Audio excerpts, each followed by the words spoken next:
teacher career was born out of a rock-bottom feeling I once had when I was only 19 years old. I had just finished my first year in college where I performed horribly as a sports marketing major. Classic former high school athlete thinking that sports marketing is going to have them working for the Lakers, living in a beach house. After the second semester was over, I packed up my things and drove home for the summer. I remember sitting there in silence, thinking about what I was going to do for the rest of my life. I never really fit into America's rigid education system. I always hated school, from elementary to middle school all the way through high school. I never really had the motivation to perform academically. I never felt like anyone gave up on me. I had teachers, coaches, and other adults constantly supporting me and trying to motivate me to turn it around and do better. Then it dawned on me, every single kid should have that in their life. Someone in their corner supporting them no matter what. So I changed majors from sports marketing to education.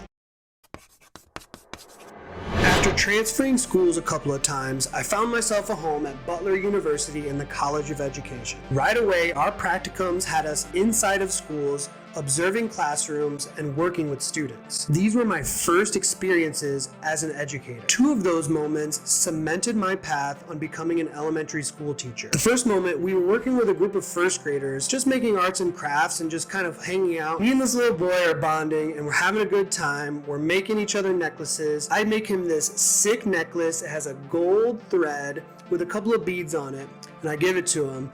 And his face just lights up, like he is really pumped about it. And I was like, oh yeah, you like the necklace, don't you? He said, no, not that. No one's ever made anything for me before. And that moment just blew me away. The joy that this kid was feeling did not have to do with me giving him some gold necklace. It was the act of me creating something and then giving it to him that brought him joy. I honestly had to pause to keep my composure. And it was that moment that I knew I was destined to become an elementary school teacher.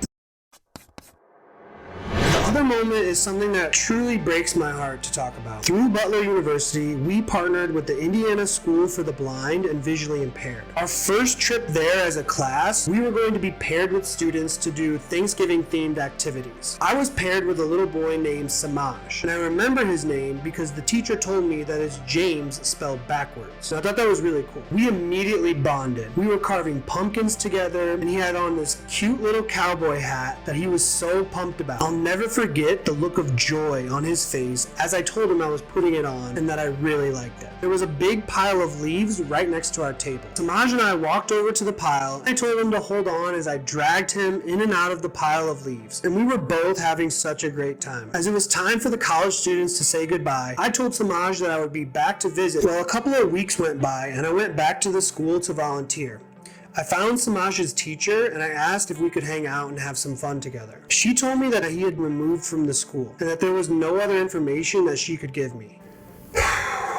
I remember just feeling kind of numb when I heard that, and I was not expecting to feel this hurt by this moment. Whenever I think about my decision to become an educator, I think about these two students that I had these interactions with. And I just can't help but think, like, where are they? What are they doing? I hope they're okay. I hope you guys enjoyed the stories. Please like and share the video, subscribe to the channel. I love you guys. I'm out.